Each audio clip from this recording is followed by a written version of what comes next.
He didn't ask for help. He never did. That was the whole problem. The night Walter Briggs fixed a stranger's motorcycle in his driveway, he wasn't thinking about kindness. He was thinking about the carburetor. He was thinking about the smell of grease on his hands, the way it used to smell on Sunday afternoons when Eleanor was alive and would bring him a glass of sweet tea without being asked. He was thinking about anything except the fact that the garden behind his house hadn't been touched in 14 months, 3 weeks, and 4 days. He knew the number. He'd stopped counting out loud, but his body kept the count anyway. What happened next, nobody planned, and what those men built between midnight and sunrise would leave Walter standing at his back door, unable to speak, for almost 7 full minutes. The people who saw it said it looked like something out of a dream. The people who did it said they were just paying a debt.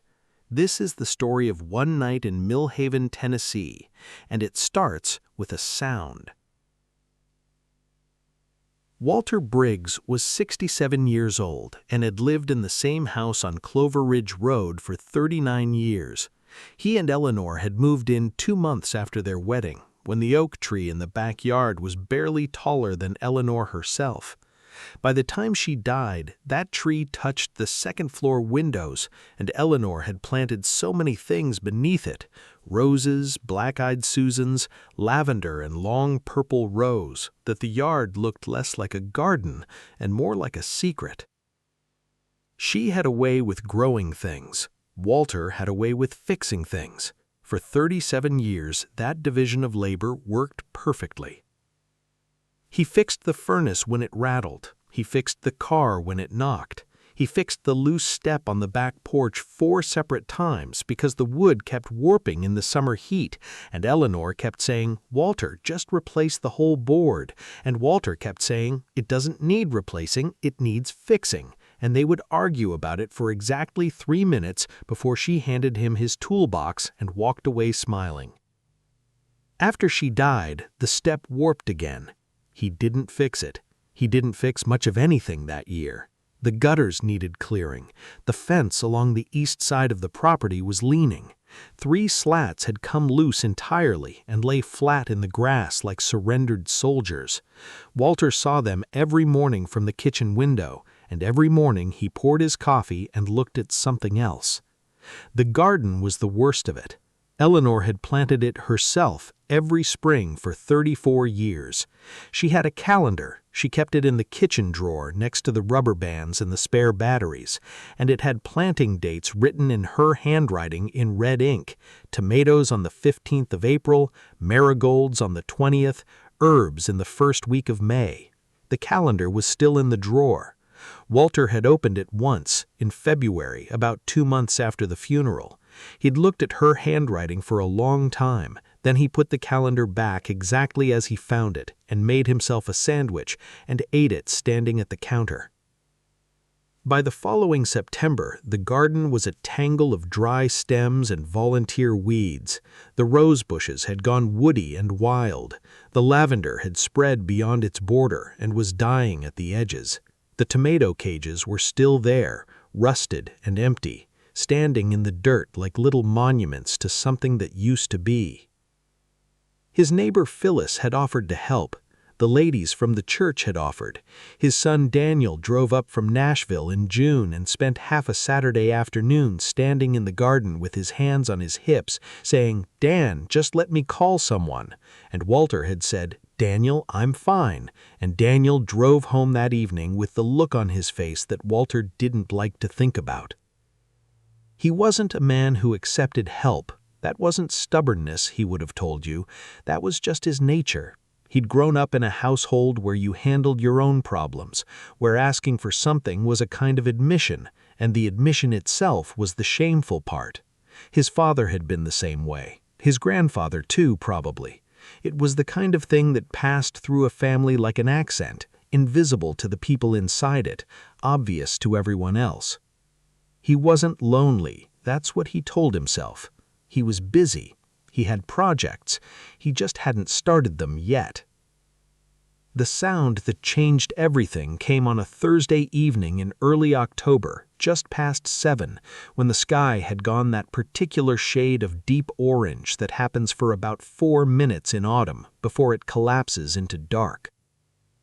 It was a motorcycle engine. Nothing unusual about that on Clover Ridge Road. Plenty of bikes came through, especially on weekends when the Ridge Road out of town turned into a favorite run for clubs out of Coxville and Chattanooga. But this one had a problem. Walter heard it before he saw it. A rhythmic miss, a hesitation, a kind of mechanical cough that told him the carburetor was starving. He was on the front porch. He'd been sitting there for almost 2 hours with a book in his lap that he hadn't read a single page of. The bike came around the bend slow, struggling. It rolled to the shoulder directly in front of Walter's house and stopped. The engine died. The rider sat there for a moment. Big man, leather vest, patches Walter couldn't read from the porch, arms like lengths of cable. He took his helmet off and looked down at the bike and said something too quiet to hear. Then he looked up and saw Walter. "Evening," the man called. Walter nodded. "She quit on me. I heard her coming. Carburetor." The man looked back down at the bike, then back at Walter. "You know bikes?" "I know engines," Walter said. There was a pause. The kind of pause where something gets decided without either person saying they're deciding it. "I got tools." Washed his hands and began to plant what to plant in the new beds. April arrived and Walter planted tomatoes. He used Eleanor's calendar. He used the seeds June had sent him. He'd started them inside in small peat pots in the kitchen window in mid-March, the way the instructions said, and tended them every day, turning them toward the light, watering them from the bottom, talking to them occasionally in the way he now suspected his wife had talked to things that needed tending.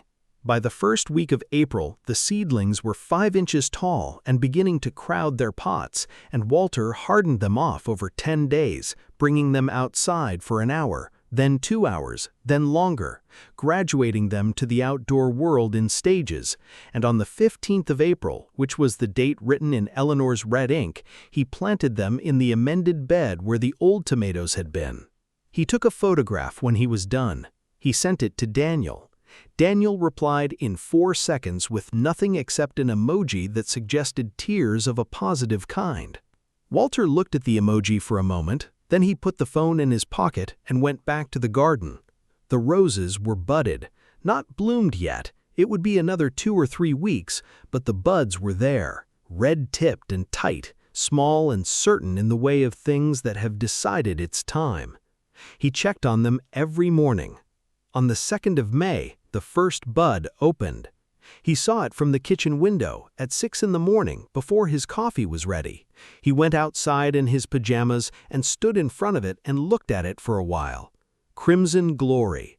The fragrance was exactly as described, deep, complex, fruit and spice, and something underneath that he couldn't name, something very old, the way certain smells carry memory inside them before you've had a chance to decide. He stood there and breathed. Then he went inside and called Deke. "First rose," he said. "Morning light," exactly like June said. Deke was quiet for a moment. "How's it look?" "Eleanor would have loved it," Walter said. Another pause. "Yeah?" "Yeah." He could hear something in the background on Deke's end, engines faintly, morning sounds. "We're doing the spring run in 3 weeks, Ridge Road. We'll be coming through your way around noon if the weather holds." "I'll have food," Walter said. "You don't need to." "I want to," Walter said. 14 people plus Pete. What does everyone eat?" Deke laughed. "Don't worry about that. Everyone eats everything. It's a club thing. I'll figure something out." He spent the next 3 weeks planning a meal for 15 people, 16 with Pete. He had no experience cooking for crowds. He called Daniel, who called his wife, who sent him a detailed plan via email with grocery lists and timing and the instruction to buy a second large pot. He went to the store twice. He borrowed a folding table from his neighbor Phyllis, who gave it to him immediately and asked no questions, which told him she was a woman of considerable character. He made chili.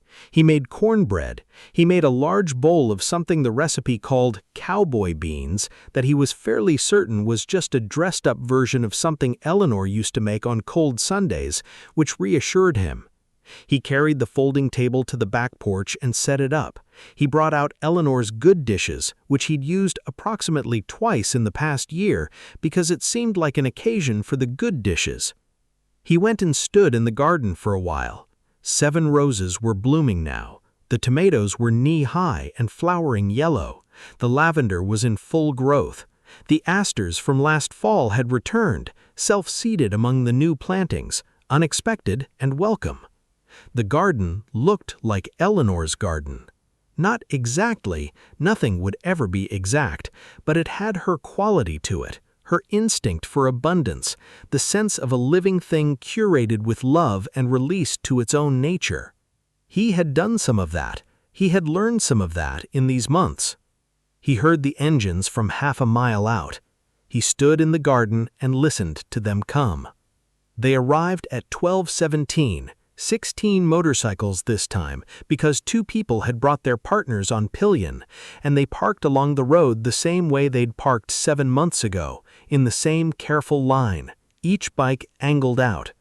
They came around the back of the house to the garden because he'd left the gate open and put a sign on it that said, "Come around back," and they did. June saw the roses first. She stopped walking. She stood very still and looked at them. The blooms were fully open in the midday sun, 7 of them, dark red, each one doing exactly what she'd said they'd do with the morning light, though now in the midday, the light was different, coming from above and catching the petals from a different angle, making the color richer, a deep velvet crimson with edges that went nearly black. She pressed her mouth to her mouth. Walter came out of the kitchen with a dish towel over his shoulder. "They came up," he said. June turned around. She had dark eyes, and she looked at him for a moment without speaking. "The fragrance, extraordinary is the right word." She nodded. "Thank you," he said, "for knowing." She said, "You tend them well." He said, "I had help learning." They ate for 2 hours in the backyard. The chili was good. Not Eleanor's, nothing was Eleanor's, but good on its own terms, with a depth that came from cooking it low and slow for the full 4 hours as instructed. The cornbread was correct. The cowboy beans were met with the specific enthusiasm of people who recognize something real. Deke sat across from Walter at the folding table and ate 2 bowls and said nothing about the food because he was a man who showed appreciation through presence rather than comment, which Walter respected. Billy Joe, disease-resistant as modern hybrids, but with a fragrance that the app described as extraordinary, deep with notes of fruit and spice. He said he'd never been much for fragrance before. He mailed the letter on a Tuesday. The following Saturday morning, there was a small package in his mailbox wrapped in brown paper. Inside was a packet of seeds. Heirloom tomatoes, the label said, the kind Eleanor used to grow. Attached was a note card. It said, "For Eleanor's calendar, for April." He stood at the mailbox in the January cold and held the packet of seeds and looked at it for a long time. He didn't know how June knew about Eleanor's calendar. He hadn't mentioned it in his letter. He was fairly certain he hadn't mentioned it to Deke either. Some things arrive without a complete explanation. He was beginning to understand that. He went inside. He put the packet of seeds in the kitchen drawer next to Eleanor's calendar. They fit there as if they'd always been meant to go there. February. He drove to the library in town, which he hadn't done in years, and checked out 3 books on rose care and 1 on vegetable gardening in Zone 6 and 1 on extending the growing season, which seemed relevant. The librarian at the desk, a young woman with reading glasses on a beaded chain, looked at his choices and said, "Getting into gardening?" "Getting back into it," he said, which was not quite accurate but felt true in a way the accurate answer didn't. He read all 5 books. He took notes in index cards in his cramped mechanical handwriting, the handwriting of a man who thinks in diagrams rather than words, and he filed the cards in a metal box he found in the garage. He'd been keeping his notes on engines in that box for 30 years. Now there were index cards about soil pH and pruning angles between the cards about ignition timing and valve clearance. He thought Eleanor would find this funny. He thought she'd stand in the kitchen doorway and watch him make notes about rose care and try very hard not to smile and fail. He thought about her often now, not the grief thinking he'd been doing for 14 months, the kind that seizes you by the chest and pulls downward, but the other kind, the remembering kind. The conversations they'd had, the arguments, the comfortable silences of long marriage, the way she'd laughed at a specific joke he could still tell perfectly, the way she'd looked at him on mornings when they had nowhere to be. He thought about something she'd said once, in the last year of her illness, when he'd come into the garden to check on her and found her deadheading roses with the focused, methodical attention she brought to all garden work. She'd said, "You know what I love about roses?" He'd said he didn't. She'd said, "They don't do anything about 9 months. They just exist and put on leaves and look like very aggressive weeds, and then they decide it's time, and everything they've been holding all year comes out at once." He'd said, "That sounds like a very inefficient process." She'd looked at him with that expression. "It sounds like most worthwhile things," she said. He'd gone back inside without answering because he hadn't had a good answer. He was still thinking about it. March came in cold and then went warm and then cold again, which was typical. Walter checked the garden every morning. The lavender was showing the first gray-green new growth at the base, cautious and small. The rose canes had survived the winter without significant dieback. He'd learned to assess this, to look for the green under the bark rather than the color of the surface, to make a small scratch with his thumbnail and find the living layer. He uncovered the beds on a mild day in the 3rd week of March, stacking the row covers neatly on the back porch. He stood in the fully revealed garden for the first time without a buffer between himself and all the work that had been done. It had been 5 months. 5 months of cold and dark, and the garden doing whatever gardens do underground in winter, which, he'd read, was considerable.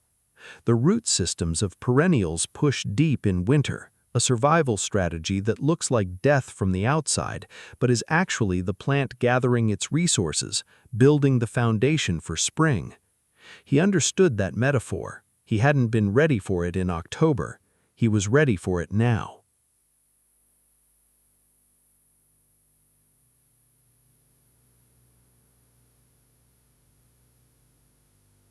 "Okay, she did," Deke said. "Takes a while. Then one day it doesn't hurt the same way. Just feels like tending something you love." Walter was looking at the fence. Deke continued, "She said to tell you that the roses will want water in the spring before the first blooms. Not too much. She said you'll know the right amount when you see them." He wasn't certain about that. He had never been a gardener. 39 years of marriage to a gardener, and he'd mostly handed tools and carried bags and stood back and watched, the way someone stands back and watches a musician play. But he thought about Eleanor's calendar in the kitchen drawer. He thought about her handwriting in red ink. Maybe he'd read it more carefully this spring. Winter came early that year, as it sometimes does in the valley. A hard frost in mid-November that had most people scrambling for covers and cold frames. Walter had covers. He wasn't sure where they'd come from. Cloth row covers, good quality, in a neat pile on the back porch, and he had a feeling he knew where they'd come from, and he didn't examine the feeling too closely. He covered the roses. He covered the newly divided lavender. He did it in the early morning with his breath coming in visible puffs, working methodically from the fence inward, and when he was done, he stood in the white-covered garden in the cold and felt something he could only describe as purpose. Not happiness, purpose. a specific obligation to something living that depended on small actions performed consistently. Eleanor had tried to explain this to him once. She'd said, "You're a fixer. That's beautiful. But a garden isn't about fixing. It's about showing up even when nothing is wrong. It's about paying attention to something that doesn't ask for it." He said, "That sounds like a lot of work for very little payoff." She looked at him over the top of her reading glasses with an expression that meant she found him both wrong and endearing. She'd said, "Wait 30 years. He waited 37 years. He just didn't understand what he'd been watching. He understood now. Standing in the covered garden in the November cold, having done the small correct thing with his hands for living roots, he understood what she'd spent 37 years trying to show him. The showing up was the point. The attention was the payoff. He went inside and made tea and sat at the kitchen table and opened Eleanor's planting calendar to the spring section and began to read. His son came the following weekend as promised. He arrived Saturday afternoon, and Walter showed him the garden, and Daniel walked through it in the same slow way Walter had learned to walk. Perimeter first, touching things, crouching down, paying attention. Daniel was 41 years old and looked like Walter around the eyes and like Eleanor everywhere else. He stood at the roses along the east fence for a long time. "Who did this?" he said. "I told you, the club. Just because you fixed a carburetor? Just because of that." Daniel shook his head. He ran a hand along one of the rose canes. "Mom would have loved these," he said. "They'll bloom in spring, dark red. The woman who planted them said they'll catch the morning light." Daniel looked at his father. "I'm going to be here in spring, to see it," Walter said. Daniel nodded. He looked down at the ground. When he looked up, his eyes were clear, but something behind them was doing something complicated. "You look different, Dad," he said. "I'm the same," Walter said. "You look like you're back." Walter considered that. He looked at the covered garden, at the frost on the grass around it, at the fence with its new slats already beginning to weather in, at the house with its clean gutters and the porch step that didn't shift anymore. "Working on it," he said. They went inside and Walter made dinner, actually made it, a full pot of soup from the recipe card in Eleanor's handwriting that he'd had pinned to the refrigerator for years without once using it. He'd taken it down that morning and read it 3 times and gone to the store. Daniel sat at the counter and talked while Walter cooked. They talked about Daniel's work, about his kids, about a trip they'd been loosely planning for years that maybe they should actually take.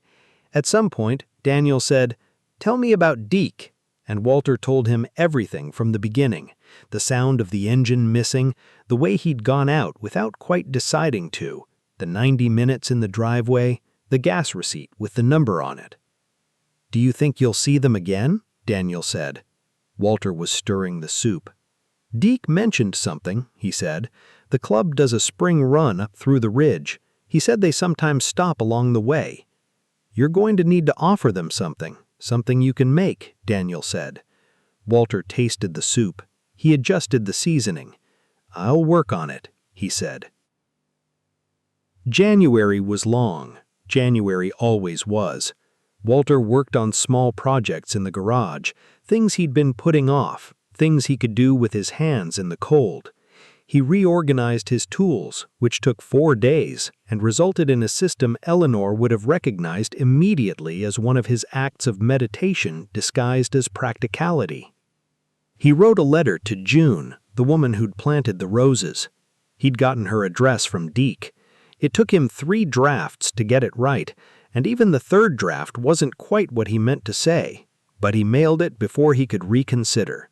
He thanked her for the roses. He told her a little about Eleanor without being able to tell her the large part, because the large part didn't fit in a letter. He said he'd looked up the variety online. He'd taken a photo and used one of those identification apps Daniel had put on his phone, and discovered they were called Crimson Glory, a heritage variety, old-fashioned, not as disease-resistant. and addressed all of it. Maybe because he'd had 39 years to replace that step and never done it, and strangers had done it in a night. Maybe because Eleanor had been right. He sat down on the new step. He put his face in his hands. He didn't cry, or maybe he did, a little. He wasn't sure, and it didn't seem important. What was important was the smell, fresh soil and mulch, and the faint green smell of plants settling into new ground, and underneath all of it, so faint he wasn't entirely certain it was real, the smell of lavender. He didn't know who all of them were. He got some names eventually through Deke. The man with the gray beard was a retired landscaper named Sal, who'd been riding with the club for 9 years. The 2 women were sisters, Rhonda and June, who'd been riding together for 2 decades and were also, apparently, accomplished gardeners. The man on the roof was a building contractor named Pete, who never explained why he'd just happened to have gutter supplies in his truck. They had driven from 3 different counties. Most of them hadn't known each other's specific role until they showed up. Deke made 4 calls and sent 1 group text, and apparently that was enough. Walter called Daniel in Nashville the next morning. "I need to tell you something," Walter said. Daniel went quiet on the other end, the particular silence of a man bracing for bad news. "Last night, some people rebuilt your mother's garden," Walter said. "They were here most of the night, 14 motorcycles." He heard Daniel exhale slowly. "What?" "Strangers," Walter said. "Well, not entirely strangers." Walter tried to explain it, but the explanation kept falling short of the thing itself. He'd fixed a man's carburetor. The man had come back with his whole community, his whole family really, even if the law wouldn't call it that. "Dad," Daniel said. "I know," Walter said. "Are you all right?" "Yes," Walter said. And then, because Daniel deserved the truth, "I'm better than I've been in a while." He could hear his son breathing. "I'm going to come up," Daniel said. "Next weekend." "You don't have to. I want to see the garden." Walter looked out the back window. The morning light was on the asters now. The colors were extraordinary. "It's worth seeing," Walter said.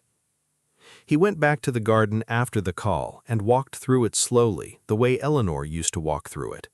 She would never just go out there with a purpose. She would walk the whole perimeter first, looking at everything, touching things, crouching down here and there. Checking in is what she called it. She said a garden was a conversation, and you couldn't participate if you didn't listen first. Walter walked the perimeter. He'd never done that. He'd always gone directly to whatever needing doing. Eleanor had told him once that the problem with fixers was that they arrived already knowing the solution, which meant they couldn't always see the actual problem. He walked slowly. The roses along the east fence were a variety he didn't recognize. Dark red canes, thorns long and curved, the graft union buried properly in the cold soil. They wouldn't bloom until next year. That was a deliberate choice, he realized. Someone had made a plan for his future. Strangers. Strangers who didn't know him, who'd never seen his wife, who'd heard nothing more than whatever Deke had told them in 4 calls and a group text, and they'd looked at the picture of his absence and thought about spring. He didn't know what to do with that. There was no category for it in the vocabulary he'd built his life around. He couldn't fix it. He couldn't pay it back. He couldn't return it or refuse it. It had happened. It was in the ground.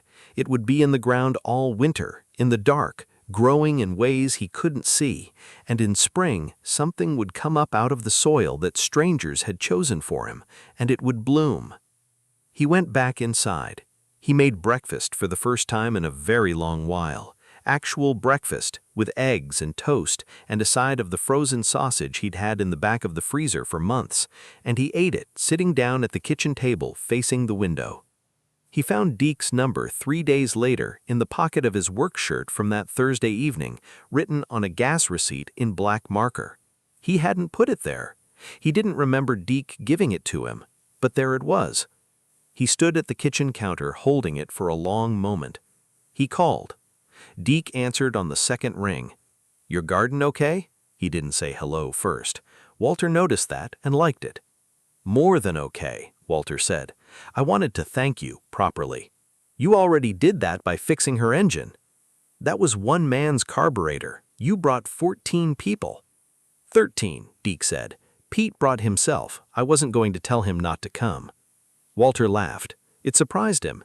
He hadn't laughed in a while, and the feeling of it in his chest was unfamiliar, like finding a room in your house you'd forgotten existed. There are some plants, Walter said, along the east fence, roses. I don't know what variety. That was June, Deke said. She did the roses specifically. She wanted dark red because she said red roses in that location would catch the morning light the right way. Walter looked out the window at the fence. She picked them out personally, Deke said, spent an hour at the nursery. Walter was quiet. She lost her mother 2 years ago, Deke said. The garden was her mother's. She let it go like you did. Took her a long time to go back to it. Did she? Walter asked. Go back? With his hands. He stood at the kitchen window, which faced the backyard, and watched.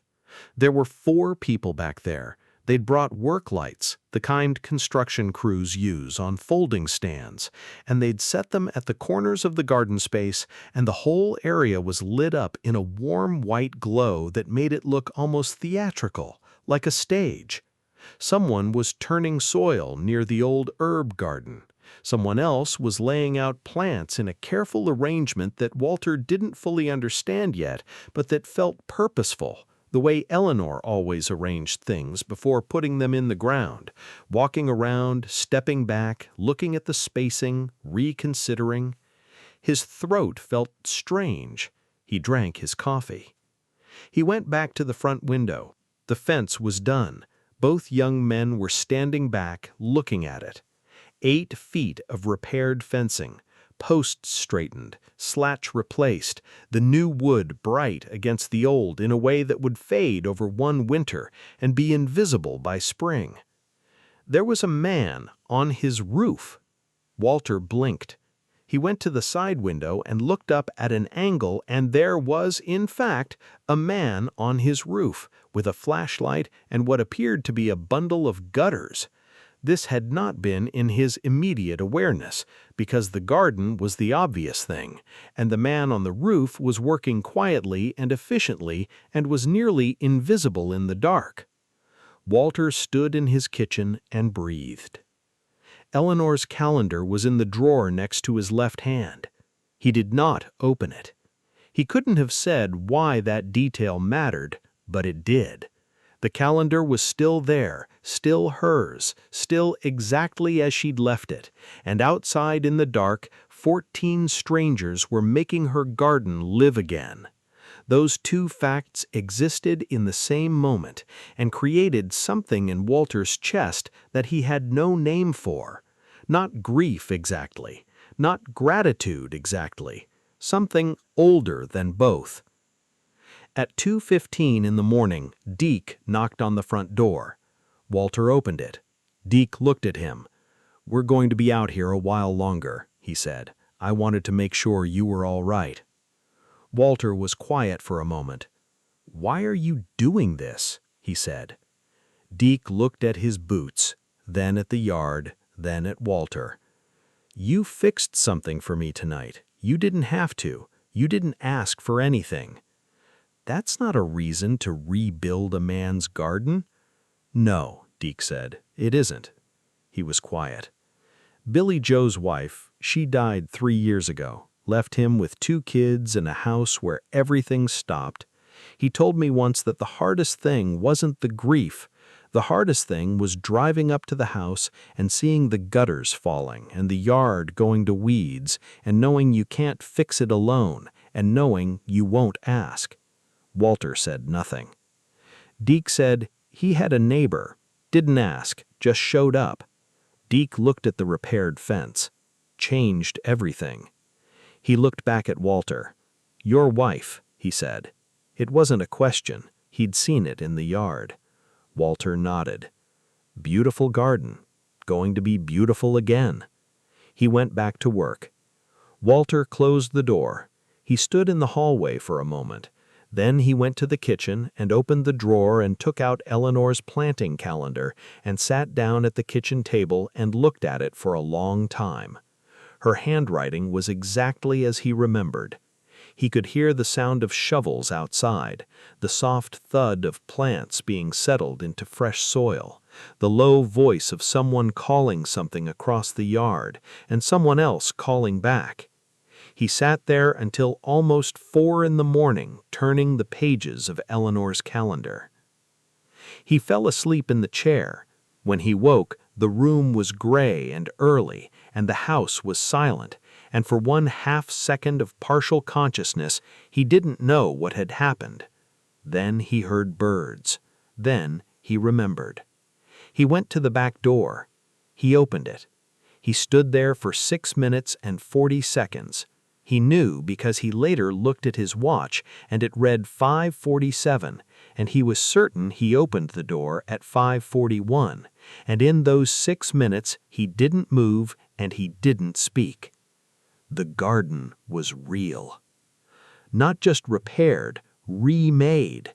The beds had been turned and amended, and the edges were clean and the plants were in. Late-season plantings, cool weather things, kale and asters and ornamental cabbages in deep purple and cream, and mums in a dozen colors, and along the east fence where Eleanor always planted her cutting roses, new rose canes stood in fresh black earth, not blooming now, not yet, but planted deep and true and angled for the sun. There was new mulch in the beds, dark as coffee grounds, and the tomato cages were gone, and the old dead stems were gone, and the weeds were gone, and the lavender border was reset with fresh divisions, and someone put a terracotta bird bath where the old shepherd's hook had been, and a small wooden sign was pressed into the earth at the garden's edge. Walter walked out barefoot in the cold and crouched down to read it. The sign said, "For the one who made this beautiful, and for the one who kept it." It was handwritten. He didn't know whose hand it was. He crouched there for a while. A mockingbird landed on the fence on one of the new slats and looked at him, and looked away, and sang 3 bars of something complicated and flew off. The gutters were clean. He could see that from the yard. The back porch step, the one that kept warping, the one that Eleanor had told him to replace entirely and he'd always refused, had a new board. Same wood, same paint color, close enough that if you weren't looking for it, you wouldn't see the difference, but he saw it. He ran his hand along it. Solid. Something about that particular detail broke him open in a way that the whole garden hadn't quite managed. He didn't know why. Maybe because it was so small. Maybe because it meant someone had walked the property and seen every single thing. Walter said it. He wasn't sure why he said it. He hadn't offered tools to anyone in 14 months. The man's name was Deke. He had a handshake that could crack walnuts and a voice that seemed to come from somewhere below his chest.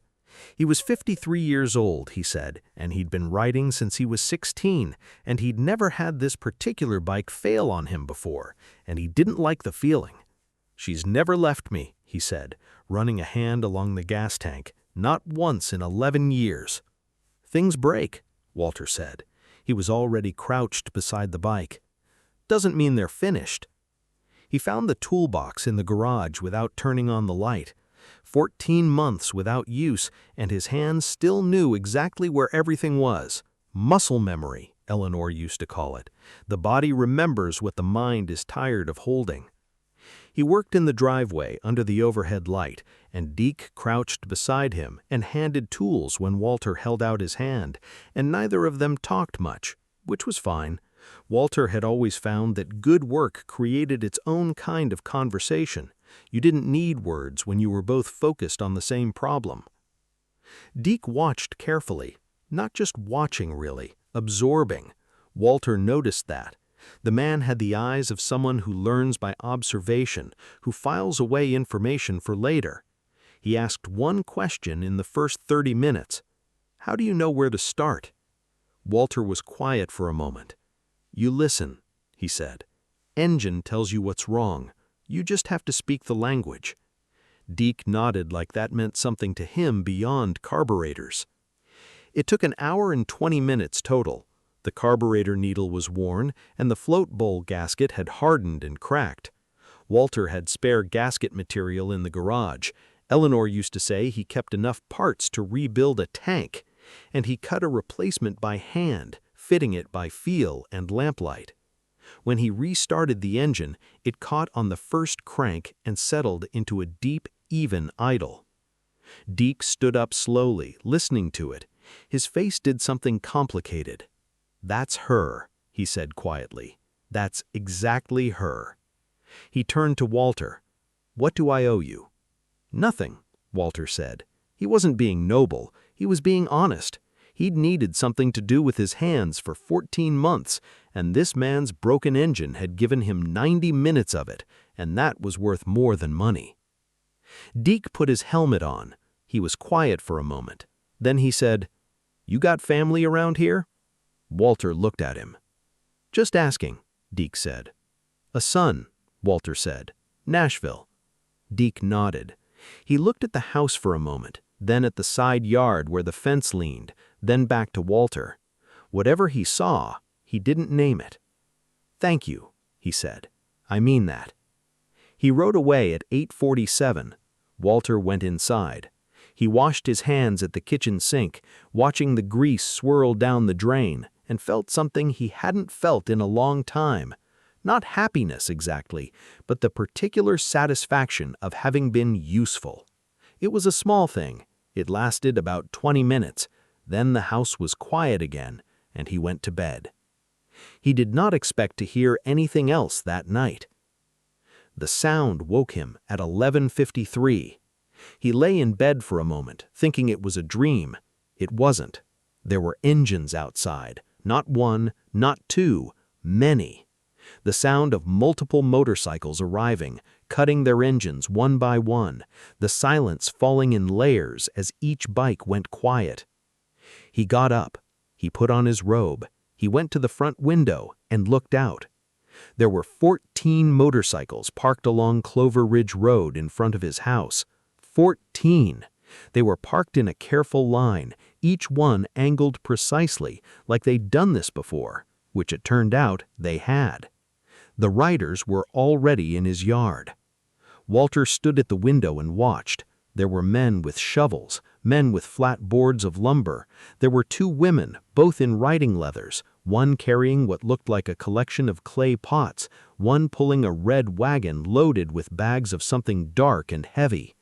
A heavy-set man with a gray beard was organizing what appeared to be a work crew with hand signals and minimal words. Two younger men were kneeling at the east fence, pulling the fallen slats from the ground. Walter's first instinct was to open the front door and tell them all to stop. He stood there with his hand on the doorknob and didn't open it. He wasn't sure why. Later, he would think about it for a long time. Maybe it was the way they moved. There was no chaos to it. No one was talking loudly, no one was shouting instructions. They worked the way a family works on something they've prepared for, quietly, in understood roles, with a purpose that didn't require discussion. Deke was in the center of it all, and he was the still point everything else orbited around. Walter watched from the window for 11 minutes before he understood what they were doing. They were fixing his garden. Not cleaning it, fixing it.